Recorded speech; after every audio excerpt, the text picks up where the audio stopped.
Tendemos a asociar la creatividad con las manifestaciones artísticas y tendemos a creer que es el único ámbito en donde se expresa y desde donde se desarrolla. Pero la verdad es que la creatividad está presente en todos los ámbitos del quehacer humano. También se percibe que la creatividad fuera como algo que algunos tienen y otros no, y como si la creatividad no dependiera de uno. Y me gustaría que nos platiques sobre, tú con tu experiencia que has estudiado sobre esto, ¿qué piensas de qué tanto depende de uno y qué tanto dependen de otros factores? La doctora Evelyn Cordero, Doctora en Neurociencia de la Pontificia Universidad Católica de Chile y Directora ejecutiva de la Fundación Educacional Arrebol. La creatividad tiene ciertos componentes que la permiten. Uno de esos componentes es el conocimiento. Tú eres creativo, creativa respecto de aquello que sabes. Es muy difícil que alguien pueda tener ideas creativas sobre un área del conocimiento que no maneja. La creatividad es una habilidad importante en esta época. Además, estamos desafiados por la inteligencia artificial, por la tecnología. Tenemos que resolver problemas grandes como humanidad.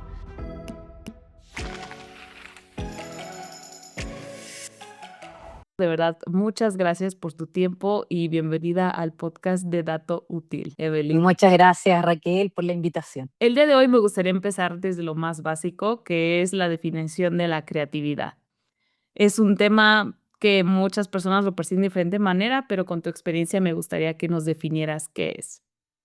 Sí, me encanta la primera pregunta porque efectivamente tendemos a asociar la creatividad con las manifestaciones artísticas y tendemos a creer que es el único ámbito en donde se expresa y desde donde se desarrolla.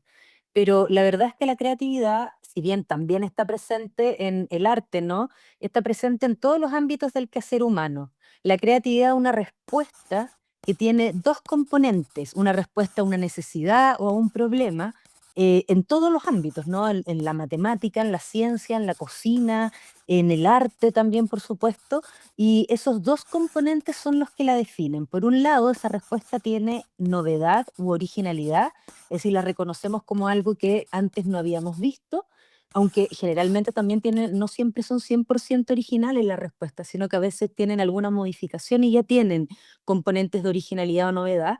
Y por otro lado, diría yo la pieza más importante, que es la que hace difícil ser creativo o creativa, es que además de novedad tiene que tener pertinencia. Y la pertinencia es que sea adecuada al contexto desde donde cierto emana esta necesidad, cierto problema que nos invita a ser creativos o creativas. Entonces, esa pertinencia va a ser muy distinta, no es lo mismo que ser utilitario, ¿no? Va a ser muy distinta y eso hace que en algunas áreas del desarrollo la creatividad sea bien subjetiva. Yo siempre pongo como ejemplo un plato de comida que es muy creativo, pero es muy curioso porque en Japón se les ocurrió vender un plato de comida que son piedras aderezadas. Y uno dice, pero ¿cómo uno se va a comer las piedras si las piedras no son alimento? Bueno, no se comen, las piedras se chupan y la gente entonces degusta el sabor de esa especia. Entonces uno dice, pero qué raro, esto es comida, no es comida, es creativo, no creativo. Bueno, como va hacia las sensaciones, la experiencia culinaria es una experiencia subjetiva, si funciona, ¿no? Que es novedoso y pertinente, sí, es creativo. Y entonces en el arte pasa lo mismo, hay cosas que uno no sabe muy bien si son creativas o no.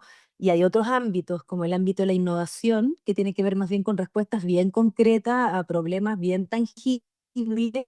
Uno tiende a encontrar más rápidamente esa combinatoria, ¿no? De novedad y pertinencia. Pero las respuestas creativas siempre tienen esa combinatoria. Ok, perfecto. Muchas gracias por aclararlo. Siento que aparte de que las personas a veces perciben la creatividad como manifestaciones artísticas, también se percibe que la creatividad fuera como algo que algunos tienen y otros no, y como si la creatividad no dependiera de uno. Y me gustaría Claro. que nos platiques sobre, tú con tu experiencia que has estudiado sobre esto, ¿qué piensas de qué tanto depende de uno y qué tanto dependen de otros factores? Perfecto. Sí, está esa idea de que es espontánea, ¿no? Porque tenemos como en la mitología de la creatividad, no sé, ese momento eureka de Arquímedes, que en un momento descubrió algo, dijo eureka y salió por ahí corriendo, ¿no? Entonces, tendemos a creer que es algo que nos pasa en esos espacios de hacer nada, y eso tiene que ver con que hay un tipo de pensamiento, en la red, hay una red por defecto que se llama, que es la red como de los espacios de ocio y divagación, donde si uno pasa tiempo en esa red y tiene alguna preocupación, como que quiere resolver algo creativo, efectivamente puede aparecer una buena idea justo en esos espacios en que estás haciendo nada, nada entre comillas, ¿no? Entonces, esa idea ha penetrado mucho en este mito de que la creatividad es algo que surge de manera muy espontánea. Pero no es para nada espontáneo, la creatividad tiene ciertos componentes que la permiten, ¿no? Uno de esos componentes es el conocimiento. Eres creativo, creativa respecto de aquello que sabes. Es muy difícil que alguien pueda tener ideas creativas sobre un área del conocimiento que no maneja. Pues necesitas ese saber, ¿cierto?, para pensar desde esto que sabes hacia estas ideas novedosas acerca de esa área del saber. También necesitas habilidades de pensamiento, como ciertas funciones ejecutivas que están a la base de la creatividad. La creatividad depende de un tipo de pensamiento que se conoce como pensamiento divergente, un pensamiento que ante un estímulo va por múltiples posibilidades. Y hay personas que tienen mejor pensamiento divergente que otras y que depende también de la propia historia vital de uno, ¿no? Así como es una habilidad cognitiva, hay personas que tienen mejores aproximaciones a lo cognitivo a propósito de sus experiencias vitales.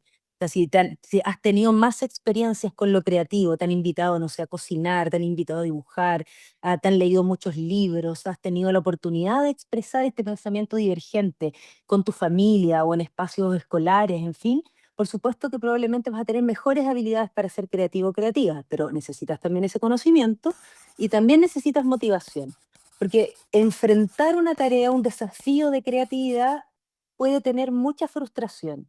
A propósito, quedar con esa combinatoria que decíamos antes, que es lo que define la creatividad, esto de ser novedoso y pertinente, no es simple. Y por eso somos capaces también de reconocer cuando algo es creativo. Cuando algo es muy creativo, todos nos damos cuenta y decimos, wow, esto es creativo, lo reconocemos. No sé, por ejemplo, 31 minutos. O sea, nadie podría decir que ese programa no es creativo. Tú dices, wow, ¿cómo se les ocurren estas cosas, no? Estas canciones, estas notas verdes, en fin. Y lo reconoces porque tiene esos componentes de manera muy evidente. Entonces, llegar a encontrar esas respuestas creativas es complejo. Entonces requiere que tú seas capaz de involucrarte. Entonces tienes que tener habilidades de autorregulación, ¿cierto? Confiar en tus capacidades, ojalá estar en un entorno que te permita esto de enfrentar un proceso creativo y que además seas capaz de confiar en el proceso y no solo estar en búsqueda de un resultado, porque el proceso deja mucho también. Entonces no es algo que pasa de manera espontánea. Tiene todas estos componentes a la base. Y cuando pasa estos momentos eureka, a nadie le va a venir un momento eureka si no ha estado antes invirtiendo mucho tiempo en un problema, no en algo que quiere solucionar. Entonces, efectivamente, cuando tú sueltas un problema, sueltas un desafío un rato y te pones, por ejemplo, a meditar, a divagar, puede que ahí aparezca la respuesta, precisamente porque lo soltaste. Pero esa respuesta no va a aparecer si antes no estuviste trabajando arduamente en términos como muy ejecutivos en ese desafío. Entonces, claro, nos quedamos como que en el momento bonito de, wow, lo descubrí, y dejamos de lado, dejamos de mirar todo el trabajo que hay detrás de generar ideas creativas. Mm. Ok, muchas gracias por explicar los componentes de la creatividad. O sea, entonces son tres: conocimiento, habilidades de pensamiento y motivación. Y motivación, exactamente. Sobre las habilidades del pensamiento es cuando hablamos del pensamiento divergente.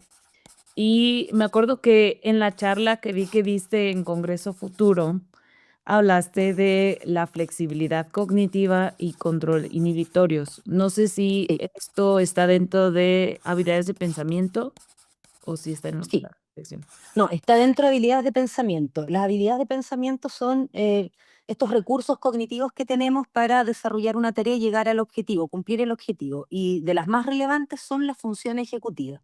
Nuestras funciones ejecutivas se van desarrollando a medida que vamos creciendo y tienen un componente madurativo que es biológico, es decir, no se puede adelantar tanto porque madura, por decirlo así, madura, ¿no? En el fondo, en la medida que nuestra corteza cerebral, que es el área de la que depende la función ejecutiva, avanza en su proceso de mielinización. Cuando uno termina la mielinización de la corteza cerebral prefrontal, entonces uno dice, ya está, esto ya está listo, entonces uno debería ya tener su función ejecutiva súper refinada. Pero mientras tanto, uno las va entrenando. La escuela es un súper buen espacio de entrenamiento porque, por ejemplo, el control inhibitorio que le pone ciertos frenos a la conducta, tú lo aprendes muy bien en el espacio escolar porque tú no puedes llegar y hablar aunque tengas ganas, tienes que levantar la mano, esperar un turno, un espacio social que tiene ciertas reglas. O concentrarte en una tarea y dejar fuera otro estímulo, tiene que ver con eso, ¿no? Atención, control inhibitorio, habilidades de razonamiento, flexibilidad cognitiva, memoria de trabajo, todas esas son funciones ejecutivas. Pero lo que nos ha mostrado la evidencia es que hay algunas más críticas para el pensamiento divergente, que es el pensamiento que está a la base de la creatividad. Y de esas, dos de las más críticas son el control inhibitorio y la flexibilidad cognitiva. ¿Por qué? Porque cuando a ti te presentan un desafío de pensamiento divergente, las personas más creativas usan mejor estas funciones ejecutivas. Por ejemplo, el control inhibitorio inhibiendo las respuestas más obvias. A todos nosotros, aunque nos presenten un desafío divergente, siempre se nos van a venir las respuestas más obvias en primer lugar. Es decir, que no basta solo con que uno lo desafíen a ser creativo, sino que también hay que mediar un poquito ese proceso porque todos nosotros vamos a caer en las respuestas más comunes al comienzo. Las personas más creativas o entrenadas o mediadas a la creatividad inhiben mejor esas respuestas obvias. Y además tienen una mayor flexibilidad cognitiva que es capacidad, ¿cierto?, de ir a buscar cosas distintas, de cambiar de estrategia si el escenario cambia, es decir, de adaptarse. Entonces, esta combinatoria entre un mejor control inhibitorio, una mejor flexibilidad cognitiva, es lo que tienen, digamos, como recurso cognitivo las personas que son más creativas. Y es lo que uno debiera entrenar para ser más creativo, entrenar de mejor manera esas funciones ejecutivas y estas habilidades de las que estamos hablando te permitirían, ¿cierto?, ser más creativo. Ahora, yo diría que más que el entrenamiento de ir a entrenar estas funciones ejecutivas en particular, de hecho, hay formas entretenidas también de entrenarlas, ¿no? Hay juegos de mesa que entrenan precisamente estas funciones ejecutivas, hay test que te hacen entrenar justamente esto, ¿no?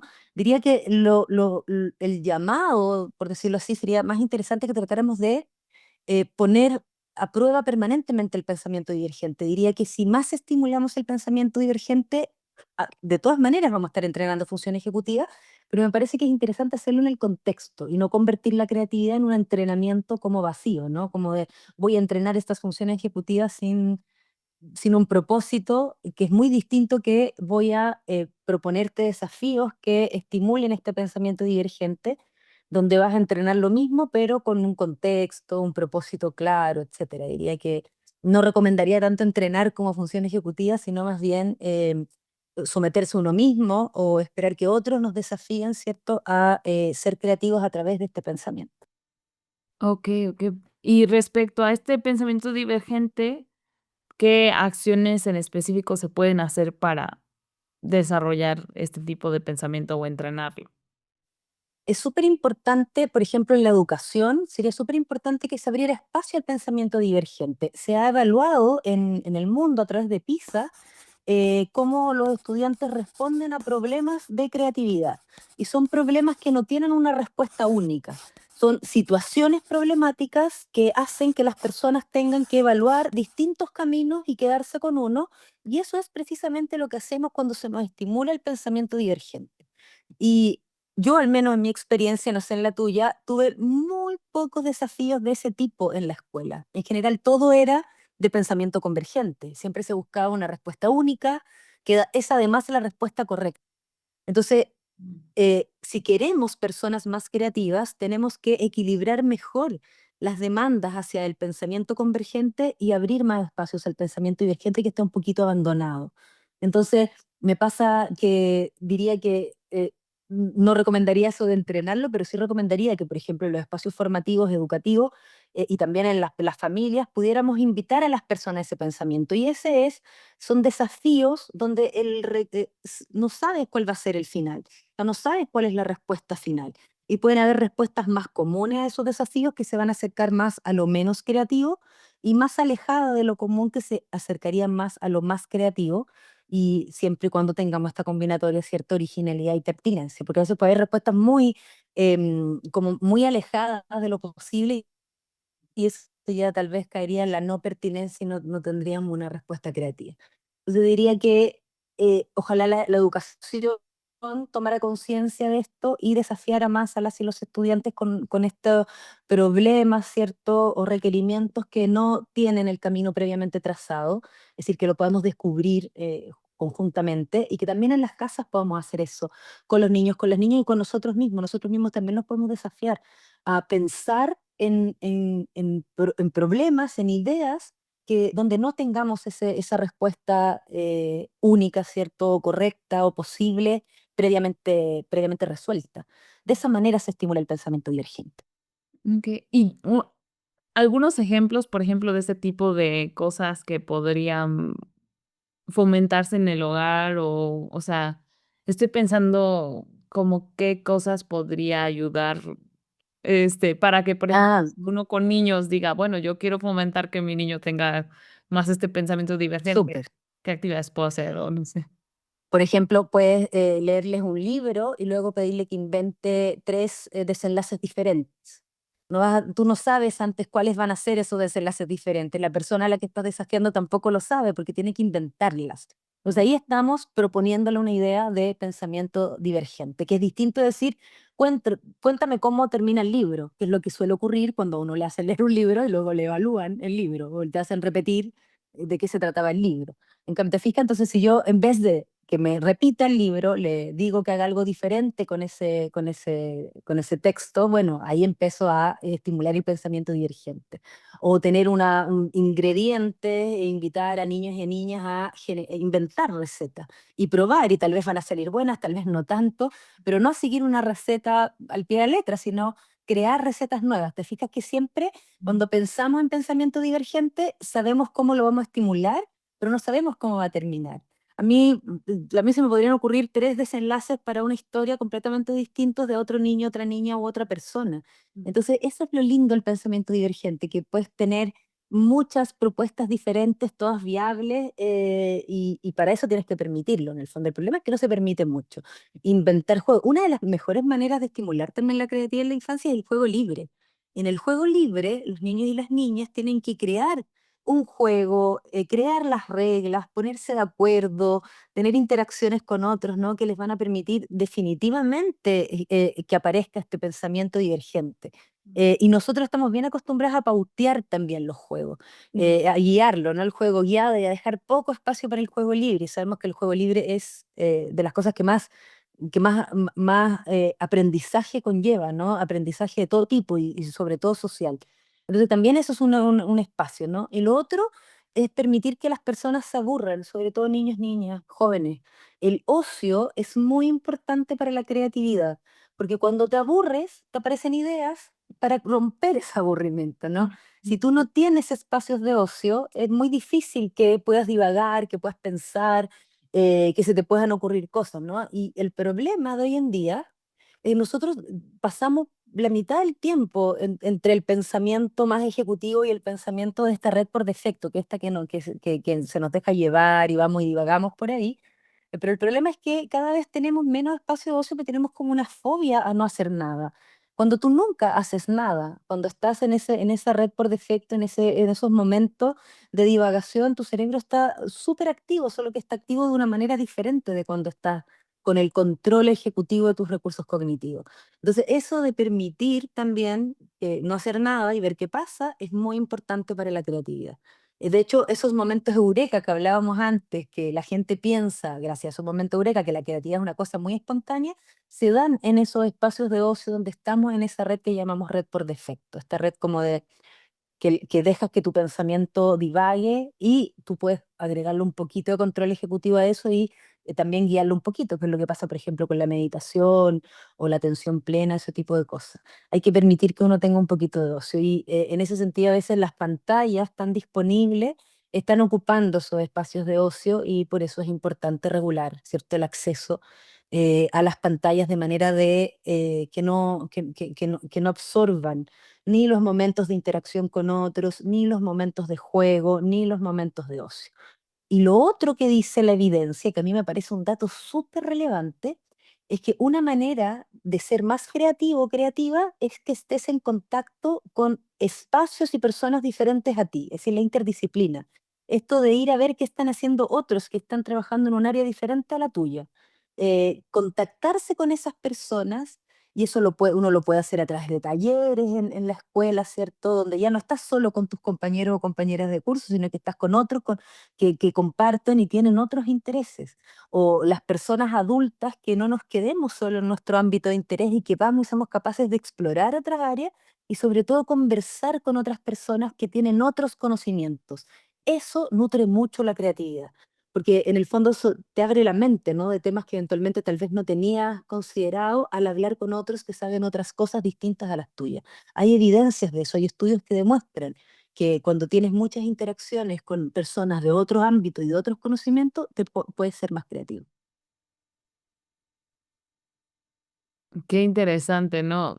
Digo, entre tanto que he procurado investigar sobre cómo fomentar la creatividad, no había visto esta parte de interactuar con otras personas que tienen todo el sentido del mundo, porque al final el conocimiento es uno de los elementos o componentes importantes de la creatividad y, o sea, como las piezas, ¿no? La materia Claro. de donde uno surge y muchas veces surge de la interacción con otras personas, ¿no? O sea, de Sí, alguien te dice una cosa que tú tal vez no le habías pensado. Entonces, en los trabajos tener reuniones interdisciplinarias o invitar a otros que están haciendo otras cosas, a la escuela, juntarse con otros que están haciendo, que tienen otros intereses, siempre eso va a nutrir mucho tu propia experiencia. Y también hay evidencia reciente, la creatividad no tiene, en la neurociencia se estudia alrededor de 20 años más o menos. Partió con muy poquitas publicaciones, ahora cada vez hay más, pero es un ámbito súper nuevo de investigación en neurociencia, muy nuevo, y hay pocos grupos que lo investigan en el mundo. En Chile habemos 2 o 3 personas que estamos investigando creatividad y para de contar, es un nicho todavía muy acotado.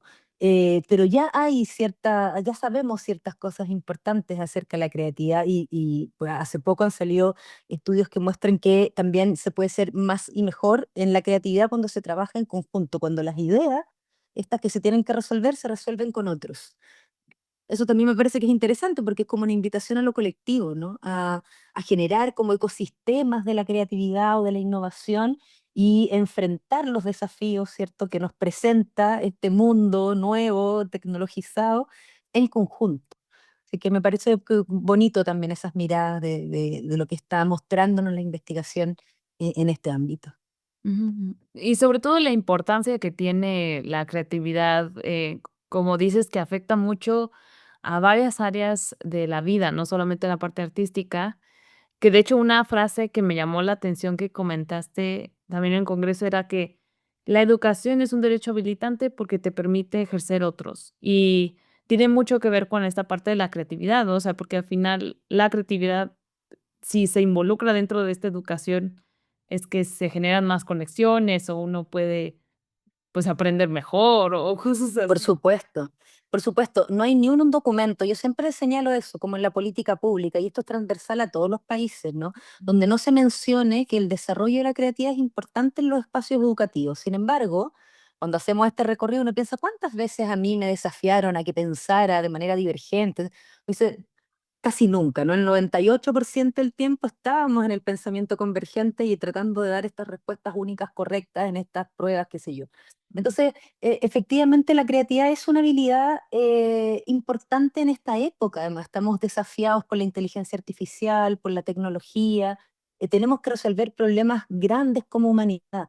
En ese sentido, que la escuela no se preocupe del desarrollo de esta habilidad o no la permita cuando además tiene todos los elementos, cuando hablamos de estas piezas que permiten a las personas ser creativas, todas están en los espacios formativos, todas. O sea, el conocimiento, ahí uno va y adquiere ese conocimiento que no aprendes espontáneamente, ¿no? Que lo aprendes precisamente en instituciones de educación, porque es conocimiento que necesita de un otro, ¿no? De enseñanza explícita. Están estas habilidades de pensamiento, el desarrollo de función ejecutiva, y debería estar la motivación. Entonces, como que están todos los elementos, falta que le demos la importancia que tiene la creatividad y que dejemos de solo señalarla, que lo transformemos en acciones concretas. Y también que lo saquemos, porque nos pareciera que nos quedamos conformes con el arte o tecnología o esas asignaturas, como que pareciera que si por ahí los niños y las niñas tienen alguna posibilidad de ser creativos, está bien. Pero no todas las personas van a poder desarrollar la creatividad a través del arte, porque además esto es súper importante, la creatividad es dominio dependiente como requiere ciertas habilidades para que ocurra, hay personas que van a ser creativas artísticamente, ¿no? Y otras no. Otras van a ser creativos en otros ámbitos del saber, en otros ámbitos del desarrollo. O sea, los grandes teoremas matemáticos surgieron porque había gente creativa en matemáticas. Y tal vez esa gente creativa en matemáticas le pedías que hiciera una escultura, una representación artística y eran un fracaso. Lo que no significa que no sean personas creativas, es que uno es creativo en distintos ámbitos, y uno tiene la posibilidad de ser creativo en distintos ámbitos, y lo que ocurre en tu cerebro cuando tú eres creativo en una tarea es distinto dependiendo de la tarea. Por ejemplo, si te hacen un desafío, una tarea que es verbal, lo que se va a activar y lo que va a estar como disponible para resolver esa tarea es muy diferente que si te piden ser creativo en un dibujo, que recluta otros componentes de tu cerebro. En esta misma combinatoria de funciones ejecutivas de control inhibitorio, flexibilidad cognitiva y otras, ¿no? Pero recluta cosas diferentes porque la demanda cognitiva es distinta. Entonces tú tienes la posibilidad de ser creativo en distintos ámbitos y la creatividad es dominio independiente. Yo podría ser súper creativa generando textos literarios, ¿no? Pero pésima resolviendo que se me ocurran ideas, no sé, creativas en matemática o en ciencia. Los científicos, las científicas tienden a ser personas creativas porque están siempre intentando resolver problemas nuevos, ¿no? Entonces por ahí hay harto entrenamiento hacia esto que llamamos pensamiento divergente. Pero quiero insistir en eso. Cuando en el colegio, en la escuela, lo relegamos al ámbito del arte, estamos negando la posibilidad de explorar la creatividad en todas las otras áreas, y todas las otras áreas es posible explorar la creatividad. Entonces le estás negando a algunos niños y niñas esa posibilidad, ¿no? Porque no todos van a ser creativos artísticamente. Entonces, ¿dónde deberíamos ampliar esas posibilidades? Entonces, como que conformarse con que hay un espacio para la creatividad a través del arte sería sesgar las posibilidades de que todas y todos podamos ser creativos en el ámbito en el que nos sintamos mejor, ¿cierto? Siendo creativos. Ujú. Sí, y creo que también la falta de importancia que le hemos dado tal vez se basa o pasa porque ni siquiera entendemos qué es el pensamiento divergente. O sea, yo conocí el término, digo, obviamente yo he escuchado divergente en diferentes ámbitos, pero no había entendido qué significaba o cómo fomentarlo hasta que vi la charla que compartiste y dije: "Ah, okey", o sea, como digo, también el gráfico ayuda a entenderlo, ¿no? O sea, entre tantas ideas que Claro, surgir o el convergente que nada más es absorber o uno decir la claro. información que uno saca. Y siento que en general hay muchos mitos y verdades sobre la creatividad. Uno que me gustaría entender, o digo, desde tu experiencia con el conocimiento del cerebro, es entender la diferencia que existe entre cómo nuestro cerebro procesa la información desde el hemisferio derecho e izquierdo. Muchas veces se dice, no, pues el derecho es el creativo, y hasta se ponen dibujitos, ¿no? Abajo de él, y el izquierdo es el analítico y tal, ¿no? Claro, sí. Me gustaría saber si los 2 están involucrados en la creatividad o solo uno, o cómo tú lo ves. Perfecto. Eso es en lo que conocemos como un neuromito. Un neuromito es una idea que se empieza a masificar acerca de un fenómeno que tiene que ver con el cerebro, pero que es falsa. La creatividad no depende de un hemisferio y es una idea súper arraigada porque tú misma dices, ¿no? Si yo googleo, por ejemplo, creatividad y veo imágenes, me van a aparecer millones de imágenes de medio cerebro como artístico y medio cerebro analítico. Ujú. Entonces, empezamos a creer que eso es real, ¿no? De que efectivamente la creatividad depende más de un hemisferio que de otro. Pero eso es completamente falso. La creatividad recluta ciertas funciones ejecutivas, recursos cognitivos en el fondo, y no están en un hemisferio y otro, no están en el cerebro. Y dependiendo de la tarea que uno haga, van a interactuar más o menos ciertas áreas, pero el cerebro trabaja en su conjunto y unido por unas de fibras, que es el cuerpo calloso que une estos dos hemisferios, ¿cierto? E incluso en habilidades que sabemos que están lateralizadas, como el lenguaje, participa el resto del cerebro y los hemisferios en su conjunto. Entonces es un neuromito, no hay tal idea, no existe esto de que un área, un lado de tu cerebro, ¿cierto? Un hemisferio se dedica a ciertas tareas y el otro a otras tareas. Pero es un neuromito súper, súper arraigado en todos, que la gente tiende a creer que es verdad porque o sea, tú lo ves recurrentemente hasta el día de hoy en redes sociales, en imágenes, Yo hace poquito incluso lo vi en una mochila, me dio mucha risa porque dije, aquí hay alguien de marketing pensando que esto va a ser súper atractivo para las personas creativas, era una mochila que estaba dividida como en dos, ¿no? Como hemisferios derecho, hemisferio izquierdo, y un lado tenía un montón de componentes y bolsillos que era como la parte creativa de la mochila para dejar cosas, no sé qué, y el otro lado era estaban emulando esta idea de hemisferio creativo y hemisferio analítico. Entonces, claro, tú dices, aquí hay gente que detrás pensó en esto, diseñó este dispositivo, ¿no? Y ninguno se enteró que eso es un neuromito. Entonces es así de poderoso. Es falsa esa idea sobre que la creatividad depende de un hemisferio, más bien depende de estas habilidades que estamos hablando, que algunas de ellas están acá en nuestra corteza prefrontal, que son las funciones ejecutivas, pero el cerebro trabaja en su conjunto. Okey. Y bueno, gracias por aclararlo, porque sí, yo todo el tiempo me acuerdo que buscaba un cerebro y tenía estos dibujos, y se me hace muy interesante que, pues, sea un neuromito, ¿no? Sí. Algo que también me gustaría entender es, am, ¿cómo podemos nosotros saber utilizar las herramientas o tecnología que se encuentra a nuestro alrededor? Porque uno de los conceptos o ideas que tengo es cómo identificar los asesinos de la creatividad o aquellos tales hábitos o cosas que nos limitan de poder tener este pensamiento divergente.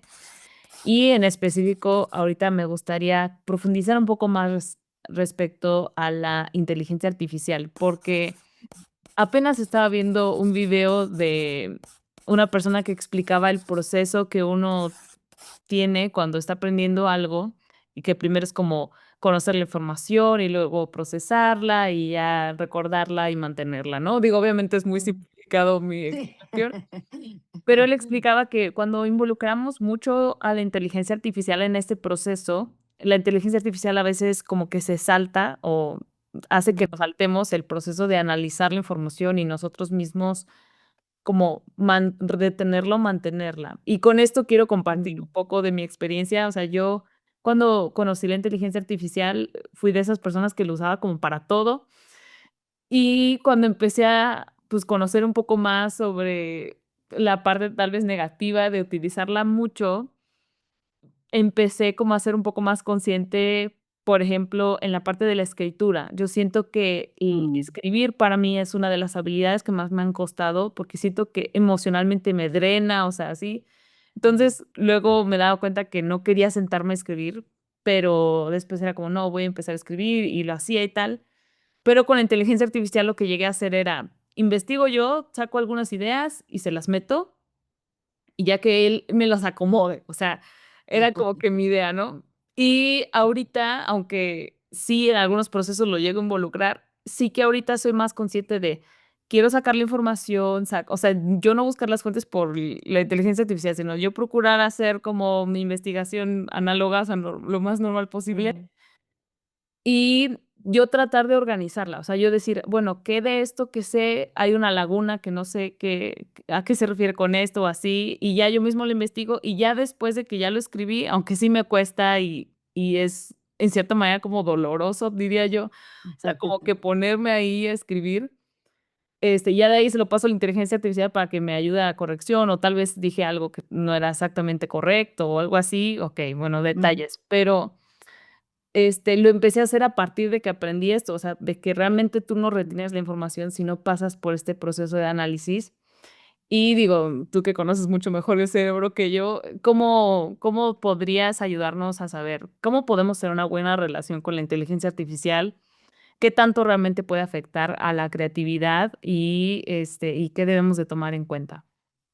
Sí, me encantó tu ejemplo, además lo describiste muy bien, cómo es el fenómeno. Yo creo que no podemos oponernos, ¿no?, al avance de la tecnología, pero sí es importante regular ciertas cosas que podrían ser riesgosas a propósito de este avance, ¿no? Y en ese sentido es importante aprender que la inteligencia artificial requiere un uso ético, un uso informado y un uso consciente respecto efectivamente de cuánto hace por mí y cuánto eso me beneficia o me perjudica. Entonces, ¿En qué sentido el uso ético? Que uno tiene que saber que lo que uno le pide a la inteligencia artificial que la haga, lo toma de una base de datos donde nos copia en el fondo. La inteligencia artificial no nos da respuestas originales, sino que nos da respuestas que son plagios de respuestas que encuentra por ahí cada vez más sofisticadas, porque además la estamos entrenando muy bien, ¿no? Pero no son sus respuestas y por lo tanto el uso de esa información también implica un poquito el robo de información de otras mentes. Y como nos copia a los seres humanos, tiene los sesgos de los seres humanos. Tú le haces una pregunta acerca de profesiones que son masculinizadas y te va a mostrar solo hombres en esa tarea. Tiene sesgos de género, tiene sesgos racistas, tiene sesgos homofóbicos. Es decir, también tiene los mismos sesgos que tiene la humanidad, ¿no? Entonces, no siempre las respuestas que te va a dar van a ser las más apropiadas y además funciona un poco como lo hacen los buscadores, que en algunos temas se deja llevar por lo popular.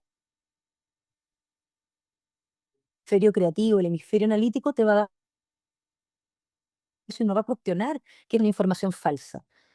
Porque va a tener mucha base de datos de esta idea, porque es una idea que está muy arraigada popularmente. Entonces probablemente le va a ser más fácil encontrar recursos que apoyen esa idea, que ir a mirar lo que realmente sabemos acerca de cómo funciona el cerebro y por qué esa idea está errónea y es un neuromito. Entonces, eso nos pone varios desafíos. Primero, que para usar la inteligencia artificial de una manera que sea útil, nosotros tenemos que estar por sobre ella, ¿no? Es peligroso cuando tú le confías el conocimiento a la inteligencia artificial y no puedes verificar, o sea, no tienes herramientas para verificar si lo que te está diciendo es correcto o no. Y ahí creo que es importante hacernos conscientes de eso, sobre todo a jóvenes que lo están usando como para responder cosas de la escuela o de la universidad y que aún no tienen el conocimiento necesario para poder discriminar si lo que les aporta como información es falsa o es verdadera. Y segundo, yo diría que es importante que nos haga tareas que pueden ser monótonas, como tareas que nos van a dejar más tiempo para descansar, para tener ocio, para crear. Pero cuando le decimos a la inteligencia artificial que cree por nosotros, por ejemplo, un texto, eso está perjudicando nuestras propias habilidades en la redacción de texto y eso me parece súper grave y tú lo describiste muy bien. Es decir, la redacción de textos es una habilidad y de hecho se desarrolla a través de muchos años. De hecho, las personas más expertas en redacción de textos, cuando varios años como después de haber incluso salido de estudios universitarios, porque es una habilidad súper compleja y que no solo tiene que ver con el comunicar, ¿no? Con hacerlo de una manera específica, cada vez se va complejizando esta habilidad a lo largo del tiempo cuando uno enfrenta el desafío de redactar textos. Entonces, a mí esa es una de las cosas que me preocupa más del uso de la inteligencia artificial, que las personas están dejando de escribir. Lo encuentro terrible, porque si dejas de escribir, vas a dejar de desarrollar esa habilidad. Y cada vez va a ser una habilidad más pobre. Y peor aún, profesores y profesoras están dejando de entregar tareas que impliquen escribir, porque saben que las y los estudiantes eventualmente le van a pedir a la inteligencia artificial que las haga. Y eso es grave. Tenemos que seguir haciendo ensayos, tenemos que seguir haciendo textos, poemas, escribiendo canciones, en fin, todo eso, ¿no? Porque vamos a empezar a empobrecer una habilidad que ya es una habilidad compleja, que no todo el mundo la desarrolla de forma adecuada y que es importante seguir desafiándola y desarrollándola. Entonces creo que ahí es donde profesores, profesoras y personas tenemos que hacernos ese cuestionamiento, el mismo que hiciste tú.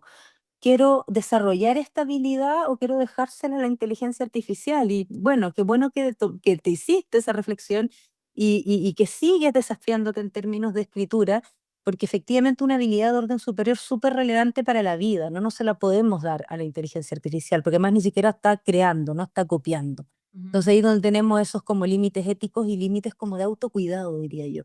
Es importante y eso implica tener conciencia de por qué estudiamos, para qué aprendemos y esto que tú me decías, ¿no? De entender la educación como un derecho que además es habilitador, implica que yo también soy capaz de autorregular cómo uso las herramientas que tengo disponibles. Si yo uso las herramientas para que no aprendan, ¿no?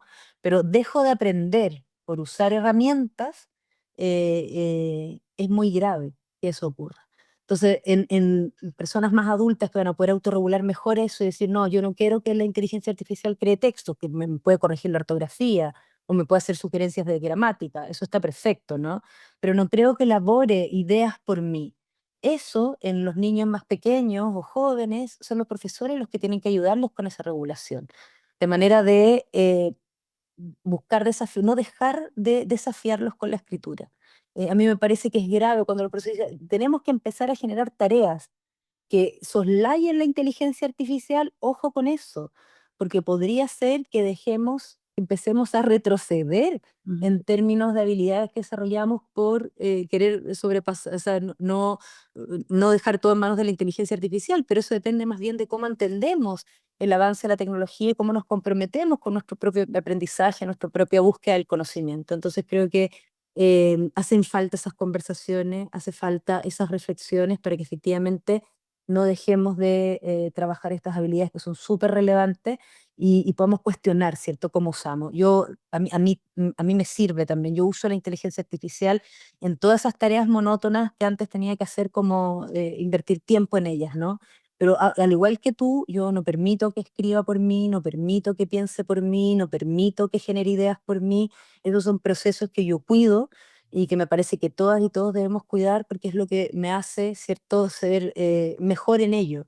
Mientras más escribo, voy a ser mejor en ello. Mientras más intento generar ideas, voy a ser mejor en ello. Son los procesos los que te van permitiendo, ¿cierto?, ser mejor en términos cognitivos, en términos de un conocimiento, una expertise. Si dejas de hacer el proceso, bueno, pierdes muchísimo. Ujú. Sí, me parece muy relevante toda esta parte de la inteligencia artificial porque, pues, es algo nuevo, o sea, y cada vez va a ser más, o sea, va a estar más involucrado en todos los procesos que hacemos. Que hablando de la educación, me acuerdo que vi la experiencia de una maestra, no me acuerdo si fue explicada por alguien en el salón o la misma maestra, pero hablaba sobre que lo que esta maestra hizo fue decirle a los alumnos, o sea, les voy a dejar una tarea y quiero que pasen, no sé, por ejemplo, que hagan una novela y la pasen por inteligencia artificial y después me digan ustedes qué creen que estuvo bien o estuvo mal de la, pues, de la solución que les dio, qué harían diferente, o sea, porque al final uno no puede controlar si la manejan o no, o sea, yo misma doy una clase, o sea, doy una clase de religión a unos jóvenes y les explico cosas sencillas, y hay uno en especial que siempre usa inteligencia artificial cuando les pregunto algo súper sencillo, o sea, se nota pues, hasta la manera en que habla la inteligencia artificial y Sí, ya la casi notamos. por ChatGPT, o sea, realmente es como muy muy evidente, pero sí procuro hacer cosas, o sea, como que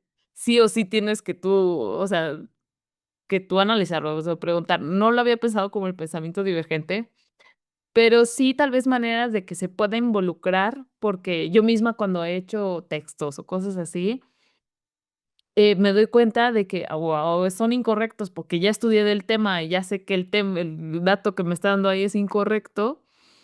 O me ha pasado que escribe y digo: "Es que está escribiendo como muy inhumano, muy". Sí. Y es muy condescendiente además, Ah, te sí. contradice poco y eso no desafía a nadie. Uno no necesita en la vida que le digan a todo lo que uno piensa que bueno, que está fantástico, oh, lo hiciste increíble. Sí, es que todo el mundo dice, ¡ay, qué bueno! Ya la primera vez puede haber sido sorprendente, me dijo que lo hice increíble, pero ya después tú te das cuenta que una programación no hace todo increíble. Y qué Mm, bueno que no hacemos todo increíble porque precisamente ahí están las ventanas, ¿cierto?, de oportunidades y desafíos.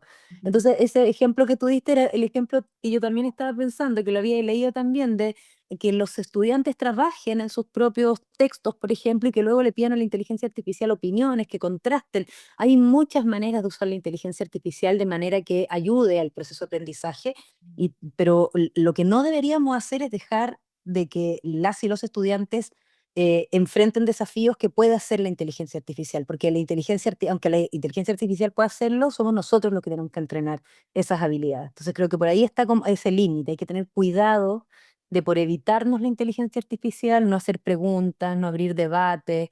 Pues claro, es inevitable que algunos vayan a la inteligencia artificial, pero también hay maneras de usarla como una herramienta y sumarla, como hizo esta docente, ¿no? Y también empezar a insistir en este uso ético y en este uso que también tiene cosas que ver con el autocuidado, ¿no? Con ¿para qué aprendo? ¿Para qué enfrento esta tarea? ¿Por qué? Y eso es un tema más profundo, ¿no? Que tiene que ver con que a veces en la educación no tenemos muy claro el por qué. Entonces, si alguien cree que le hace bien a su proceso de aprendizaje entregarle todas sus tareas a la inteligencia artificial, bueno, algo está pasando ahí, que tal vez no estamos poniendo el foco en donde se tiene que poner y estamos solo centrados, por ejemplo, en la calificación. Cuando tú te centras solo en el resultado y no valoras el proceso, ese fenómeno puede ocurrir. Pero también es un desafío para nosotros, ¿no? Las personas que estamos en educación, de qué es la educación. ¿Por qué estamos educando? ¿Qué es el aprendizaje? ¿Por qué las personas están aprendiendo? De manera que también tal vez empecemos a luchar contra esas ideas no tan arraigadas de que la nota es lo importante, porque la nota no dice mucho acerca de tu aprendizaje. Hay otras cosas que reportan mejor, como una retroalimentación, en fin, y empezar a cambiar esas lógicas que son culturalmente gigantes, ¿no? Muy arraigadas, y cambiarlas por lógicas que releven el aprender, que releven la educación por su propósito, de manera que a uno no le encuentre sentido a pedirle a una inteligencia artificial que te haga una tarea. Pues si tú entiendes el propósito de la tarea y por qué la tienes que realizar, vas a poder regular. O sea, tú mismo decir, ¿para qué le pido a la inteligencia artificial que la haga si esto va a tener beneficios para mí cuando yo la haga? Pero eso tiene que ver también con cambiar ciertas lógicas de la escuela o de la universidad que están muchas veces centradas en el resultado, y cuando lo único que importa es el resultado, bueno, la gente apela a herramientas que le aseguran ese resultado y se olvidan del proceso y se olvidan del propósito. Y terminamos, ¿cierto?, recibiendo tareas todas hechas por inteligencia artificial y estudiantes sin desarrollar las habilidades que necesitamos que desarrollen. Sí, creo que, bueno, al final es todo un tema, pero sí es muy importante tener el objetivo como bien claro en la mente y todo.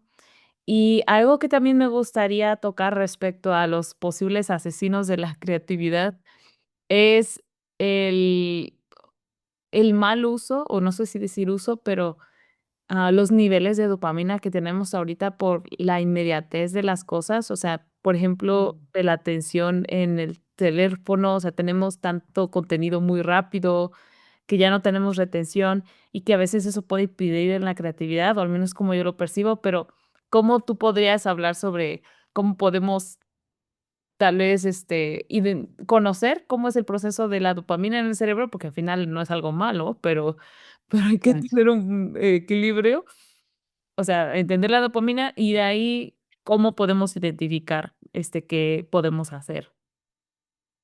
Sí, hay harto mito también alrededor de la dopamina y de que cómo los teléfonos, los aparatos, las pantallas te secuestran y no sé qué.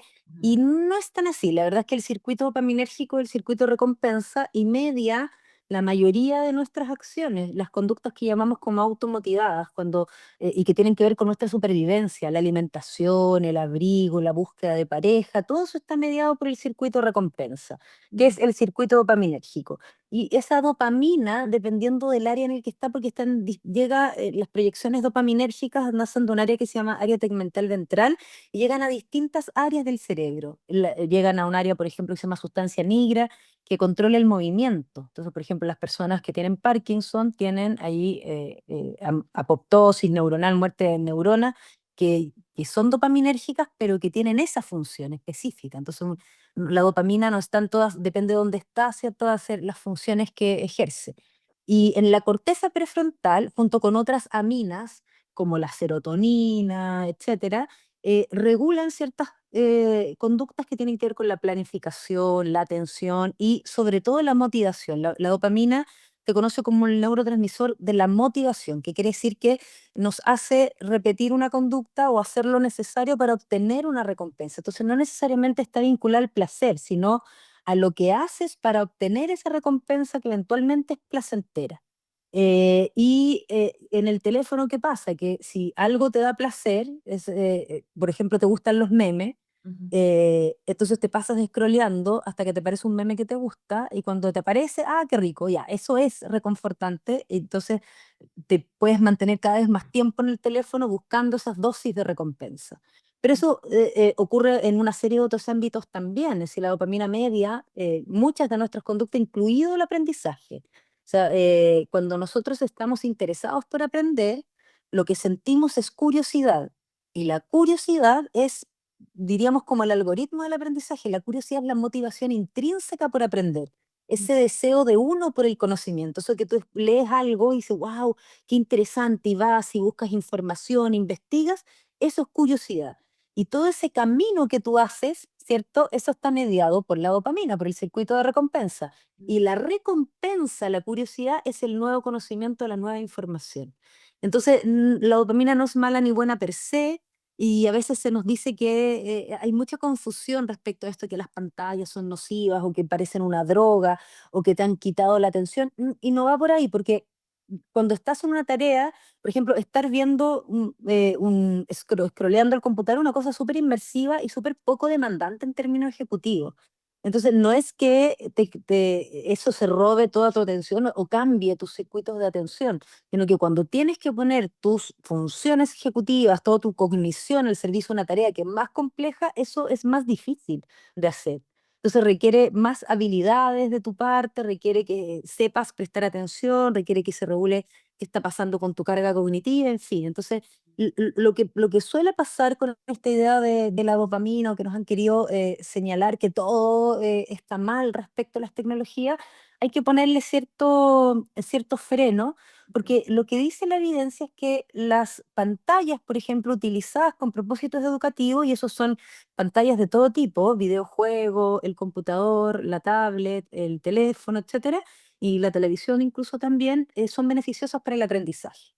Eso no quiere decir que sea beneficioso pasarse todo el día frente a una pantalla. Entonces, importa el apellido, ¿no? Pantallas con propósito educativo, y eso implica que está regulado, que se regula qué se ve, cuándo se ve, cuánto se ve, en qué momento. No es lo mismo usar una pantalla al final del día que al comienzo. Al final del día podría, cierto, producir dificultades para dormir, en fin. O sea, hay una serie como de apellidos. Entonces diría yo que el llamado es como a regular que las pantallas, cuando se usen de manera dosificada, y sobre todo el contenido. ¿Qué veo en una pantalla? No es lo mismo un niño que está 2 horas, un niño, una niña, no sé, una preadolescente, imagínate, no sé, 12 años, que está 2 horas scrolleando en una red social, que un niño, una niña que está 2 horas resolviendo un circuito, ¿cierto?, de robótica. Están con el mismo estímulo tecnológico, ¿no? Pero una cosa va a producir un montón de aprendizaje y desafío, y la otra nada. O sea, te aporta muy poco. Entonces diría que hay que tener mucho cuidado de, más que qué pantalla y cuánto tiempo, es qué veo, qué hago con la pantalla.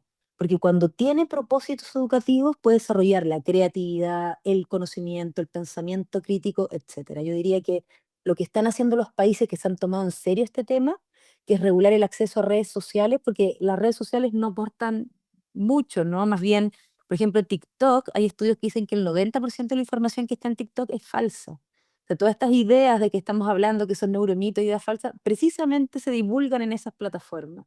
Entonces, parece que tiene sentido regular el acceso a las redes sociales porque el contenido que hay ahí es muy pobre. Entonces, tener niños, niñas en redes sociales pareciera que no aporta nada a su desarrollo.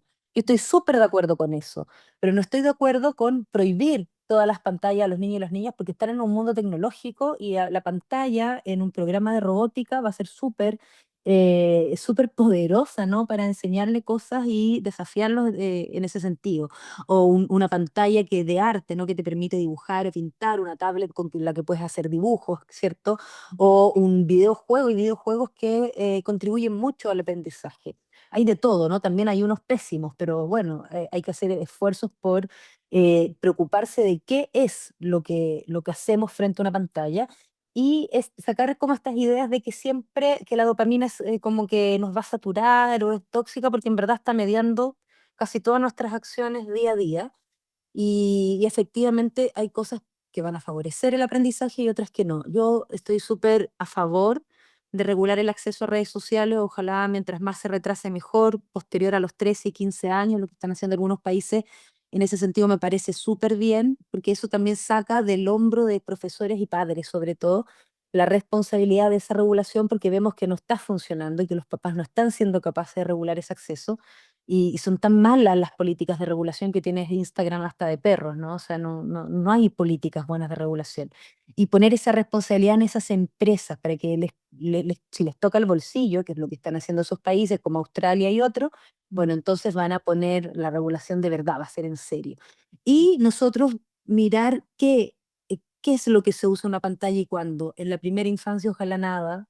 No puede una pantalla reemplazar ni la interacción ni el juego. Es muy importante que eso no ocurra. En la segunda infancia, ¿qué pantalla? ¿En qué momento? ¿Con qué programas? ¿Con qué estímulo? Regularlo muy bien y también acotarlo en el tiempo, porque efectivamente un buen asesino de la creatividad es suplir los espacios de ocio con tiempos en pantalla que no te están aportando, por ejemplo.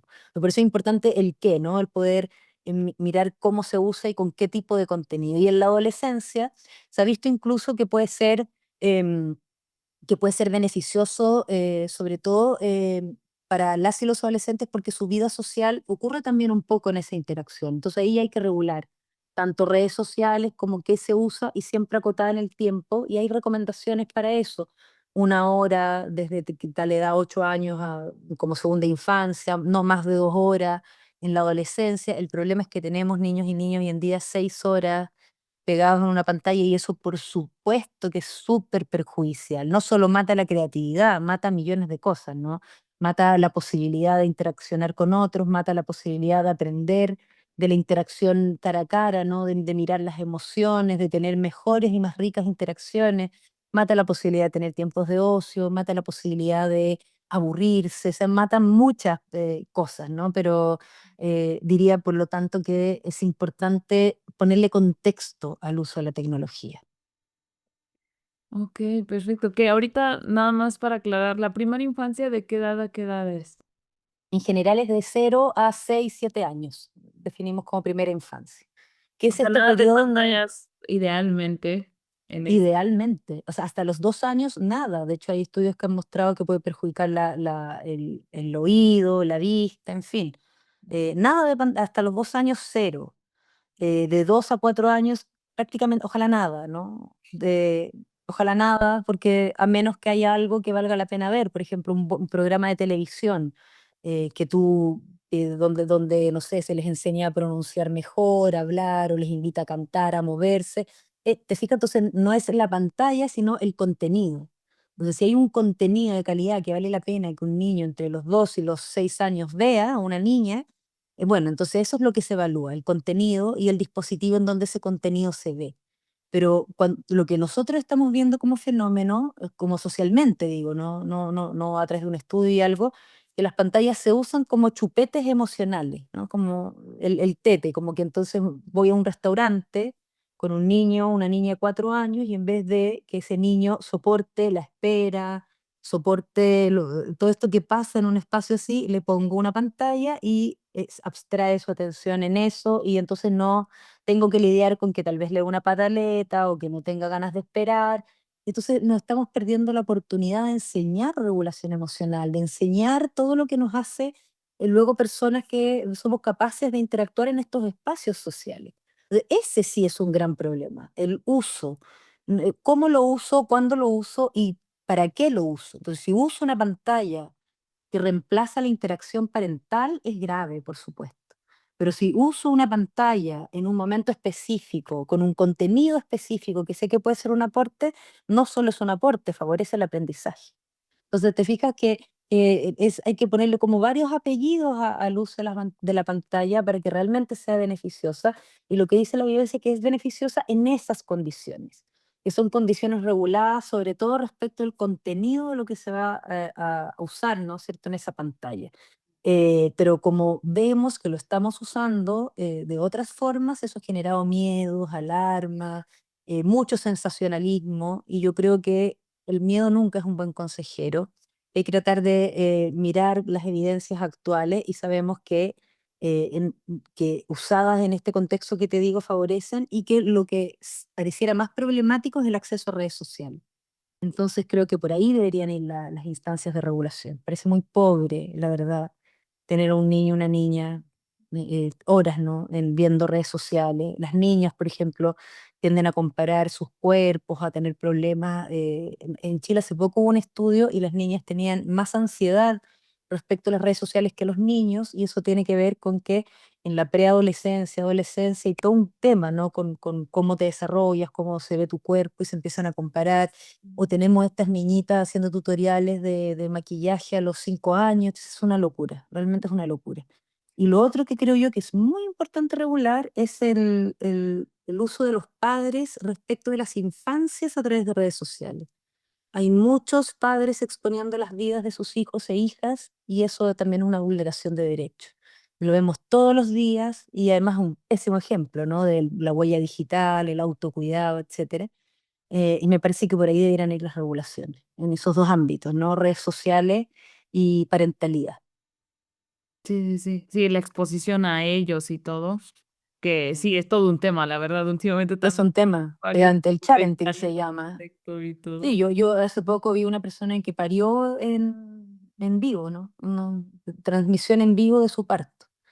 Y la guagua recién nacida ya su rostro ya está en las redes de todo el mundo. Entonces eso es muy grave, eso Una es muy grave. sobreexposición, pues. Sí, sí.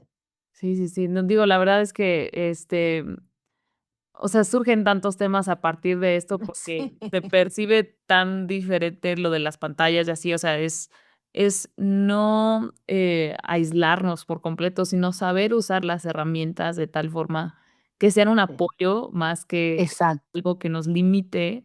En este caso, la creatividad, o sea, siento que, pues, es permitirnos nosotros seguir pensando, nosotros seguir siendo como capaces de dominar tal vez el impulso que a veces nos da el darle todo Y por a la supuesto. inteligencia o de Exacto. simplemente perder tiempo y estar haciéndolo, ¿no? Porque al final, o sea, yo he sido culpable de eso, ¿no? O sea, hay veces en las que simplemente no quiero pensar y lo hago Claro, y he procurado ser más consciente de tener estos momentos de ocio que claro. entonces podría identificar 3 cosas como asesinos de la creatividad que hemos hablado ahorita.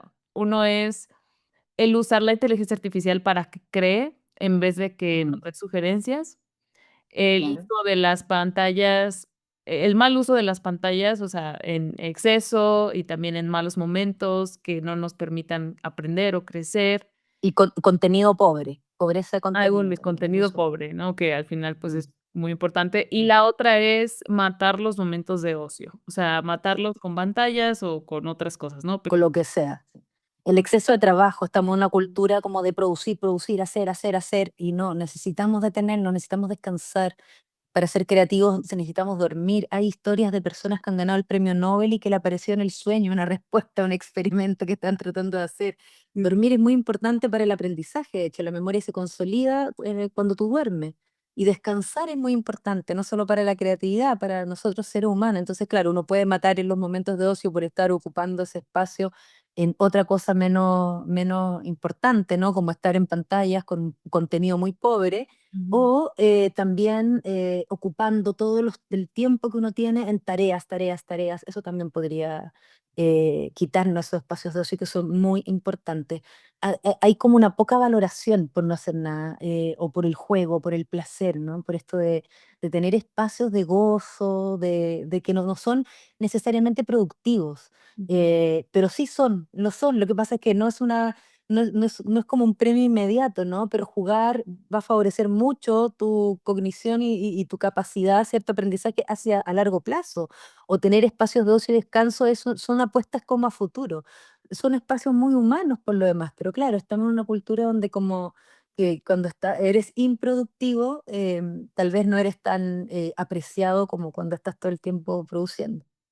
Sí, sí, y siento que yo me identifico mucho con esto porque yo sentía que descansar, o sea, dormir las 8 horas o algo así, era como una cierta pérdida de tiempo, o sea, yo me acuerdo que me era fácil dormirme tarde y despertarme temprano, porque, no sé, mi papá lo hacía, entonces para mí era como, oh, pues yo estoy, o sea, como Trabajando, trabajando y haciendo mis cosas, y no me daba tiempos como de relajación, pero empecé a aprender sobre la meditación, la importancia de dormir, los muchos procesos que se llevan en el cabo en el cuerpo que Exacto. uno ni percibe, y sí vi una gran diferencia, o sea, yo siento que ahora que cuido mi sueño, que me levanto, no luego, luego me meto a trabajar, sino que, no sé, oro y luego medito, y luego escribo un poco, o sea, como que hago esas cositas para como que despertarme, hago ejercicio. O sea, en menos tiempo soy más productiva, me siento más feliz, menos irritable, o sea, es que es buenísimo, o sea, a veces uno como que minimiza estas Sí, estas acciones, sí. o sea, a veces uno espera que le den no sé, como una píldora que resuelva todo, pero realmente se encuentran los hábitos pequeños, el sentir esa Exacto. felicidad, Y hay que vivirlo, porque efectivamente es que tal vez incluso contraintuitivo, ¿no? Dice, mientras más estoy tratando de producir, voy a ser más productivo, y es todo lo contrario. sí. El descanso, las pausas, el dormir, el alimentarse bien, finalmente el cuidarse va a dar muchos mejores frutos que el sobreexigirse, como pensamos que puede ser más beneficioso, pero claro, no lo es todo lo contrario. Ujú. Sí, sí, entonces, bueno, entonces el otro asesino de la creatividad sería no descansar, o sea, como no darse tiempos para descansar, tanto hablando del sueño, pero en general descansar de responsabilidades, o sea, tener estos momentos de uno mismo, Ocio. cuidarse. ¿Y añadirías otro asesino de la creatividad? O sea, aparte de no descansar, no tener momentos de ocio, el del mal uso de la inteligencia artificial o las pantallas, ¿hay otro? Sí, diría que es la urgencia, ¿no? La urgencia no es buena compañera de la creatividad, porque la creatividad requiere que nos involucremos en procesos donde no necesariamente vamos a ser exitosos. Y esto de pensar solo en el resultado, con esta urgencia de llegar a algo pronto, puede acabar con la creatividad porque más bien te vas a frustrar. En cambio, cuando te centras en el proceso de la creatividad y todo lo que eso te puede dar como beneficio de explorar tu pensamiento divergente, de conversar con otras personas que saben otras cosas, de averiguar un nuevo conocimiento para poder ser creativo en esa área, solo es ganancia. O sea, el proceso siempre es ganancia, aunque el resultado no sea el resultado que tú esperabas. Entonces, la urgencia por un resultado en específico, yo creo que también mata la creatividad, porque como te frustras, al final abandonas. Entonces hay gente que no quiere entrar en procesos creativos porque no le parece beneficioso, ¿no? Porque no encuentra las cosas rápido. Y la creatividad requiere paciencia, se requiere que se cultive, requiere tiempo, requiere pausas, requiere que pensemos, que volvamos a mirar, porque para mirar las cosas desde otro ángulo, ¿no? Esto como dicen, como fuera de la caja, y bueno, hay que darse tiempo para eso. Así que yo creo que la urgencia puede matar la creatividad, ¿verdad? También la curiosidad, pero está en la creatividad. Sí, sí, sí. Ah, okey, perfecto. Y, por ejemplo, para personas que se dedican a hacer cosas que tienen que tener sí o sí creatividad, o sea, resolver problemas o algo así, que tienen un tiempo, o Hay sea, gente que tiene sabiendo que no entrenamiento, sí, ajá. hay profesiones que tienen entrenamiento y que hay gente que es muy buena en eso. Esas personas tienen habilidades probablemente entrenadas y les es más fácil. Por ejemplo, la gente que trabaja en publicidad, la gente que trabaja en arquitectura, como que hay ciertas profesiones que te entrenan muy bien la creatividad. La gente que trabaja en espacios literarios, la gente que trabaja en ilustraciones, son gente que tiene entrenamiento. Entonces, claro, pueden convertirlo en un oficio. Y cuando lo conviertes en un oficio, bueno, lo abordas de una manera que es diferente, ¿no? Efectivamente tienes metas que cumplir, objetivos que cumplir, pero cuentas con las herramientas necesarias en esa área. Ahí yo diría que sería interesante desafiarse uno mismo en otras áreas, no en la creatividad como oficio, sino en la creatividad como el placer, ¿no? De ser creativo en otros ámbitos. Diría que vale la pena que uno haga algo que tal vez no pensó que iba a hacer y se desafíe por ahí, ¿no? Ir a hacer un curso de cocina cuando uno tal vez cree que es malo para la cocina, Mm. o practicar algo que se sale de los ámbitos donde uno se mueve, sobre todo si uno es un profesional de la creatividad, para seguir desafiándose en el fondo, pero en otras áreas. Y claro, cuando uno lo hace como oficio, probablemente va a ser va a tener esas respuestas creativas, pero claro, es un abordaje que es diferente y que tiene que ver con estas herramientas que se tienen para resolver de manera rápida o bien precisa eso que se te pide que resuelvas. Pero yo diría que ahí vale la pena también deshacerse uno mismo, desde otros ámbitos también. Okey, okey. Voy a anotar esto de desafiarse, porque al final, em, el conocer cómo se resuelven conflictos en otras áreas puede ayudarte a saber aplicarlos en la tuya, ¿no? O sea, hablando del trabajo, pero en general, o sea, me ha pasado que yo he estudiado sobre algún tema y que no tiene nada que ver con otro, pero estoy estudiando sobre el tema y después cuando llego al nuevo tema, o sea, veo una relación, aunque no esté Sí. directamente, dicha, y así como eso, o sea, ser más creativo, ¿no? O sea, llegar a Exacto. Lo que soluciones. hablábamos antes, ¿no? Cuando vas mirando desde otras perspectivas o relacionándote con otras personas que tienen otras perspectivas, eso aporta a tu propia creatividad. Las personas más creativas suelen ser personas no solo que tienen este dominio, ¿no?, de esta habilidad, sino también que comprenden esa necesidad de interactuar con otros, de aprender cosas nuevas, de que, no, que también tiene que ver con la flexibilidad cognitiva, esta capacidad de estar disponible a asumir los cambios de una manera bien propositiva, donde si el escenario se mueve, cambia, se altera, bueno, yo cambio también. Eso, estar disponible al cambio, es muy propio de las personas más creativas. Mm, okey. Disponible al cable, que tiene que ver con esta flexibilidad también, ¿no? O sea, estar Exacto, dispuesto a que las cosas, pues, se hagan de manera diferente o que cambien y así. exactamente. Okey. Y de verdad, muchísimas gracias por toda la claridad que nos has dado. Digo, siento que ahora, tengo muchos más conceptos, mucho más claros que los que tenía antes. Digo, no sé si tú tengas algo que te gustaría agregar a toda esta conversación para No, me encantó la conversación, te doy las gracias. Me encantó además la interacción contigo, la lucidez que tienes también para como ese autocuidado, esa capacidad de decir, ah, mira, ya reflexioné sobre esto y me di cuenta de que iba por acá. Es muy agradable conversar con una persona como tú que es tan como activa, ¿no?, respecto de sus propios desafíos, respecto de hacia dónde quiere llegar, ¿no? Entonces me parece súper interesante porque creo que pusiste ejemplos tan buenos, tan cotidianos, tan propios de haber estado haciendo estas reflexiones que ayudaron mucho a la conversación, a hablar a desmitificar cosas, a establecer ciertas otras que espero que sean útiles también para las personas que van a acceder a esta conversación. Yo diría que como cierre, ¿no?, que todos podemos ser creativos o creativas, solo que no vamos a ser creativos o creativas en lo mismo y que tenemos que salir de los ámbitos donde hemos relegado la creatividad, que es el arte. Y no quiero decir con eso que el arte tenga algún problema, no, al contrario, pero que hay muchos otros ámbitos donde podemos ser creativos o creativas y que lo que tenemos que hacer es desafiarnos. Y los que están a cargo de otros, profesores, profesoras, padres, madres o cuidadores, que tengan en cuenta esto de incluir el pensamiento divergente en los espacios que comparten con estos otros en formación. pues, muchísimas gracias de verdad por tu tiempo. Digo, para que todos sepan, voy a poner la descripción, toda la información de Evely para que puedan conocer sobre ella y también por si quieren contactarla y así. Digo, no sé si hay un canal en específico que sea Sí, más yo contacto.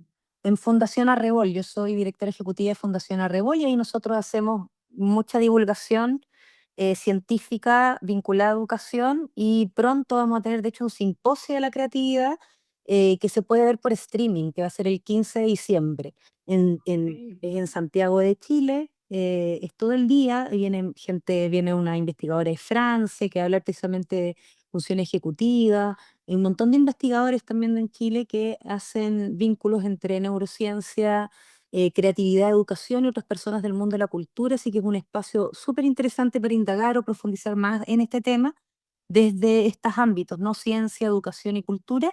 Así que invitarles a participar, a las personas de Chile a ir, a asistir al simposio, a las personas de fuera de Chile a mirarlo por streaming y en nuestro Instagram seguirnos porque ahí en Fundación Arrebol como de las nubes arreboladas, estamos tratando de compartir información actualizada sobre ciencia y educación todo el tiempo. Okey, perfecto. Sí, digo, voy a estar al tanto del simposio y así para compartirlo Sí, también en las redes sociales sí, y todo. perfecto, y para que lo puedas ver porque va a ser muy interesante.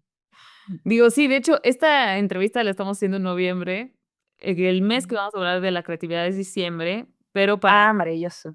sí, para que esté todo listo antes del 15, yo creo que va a ser la X13 que voy a Súper. editar para que Estupendo. esté antes y ya sea como un anuncio. Ya.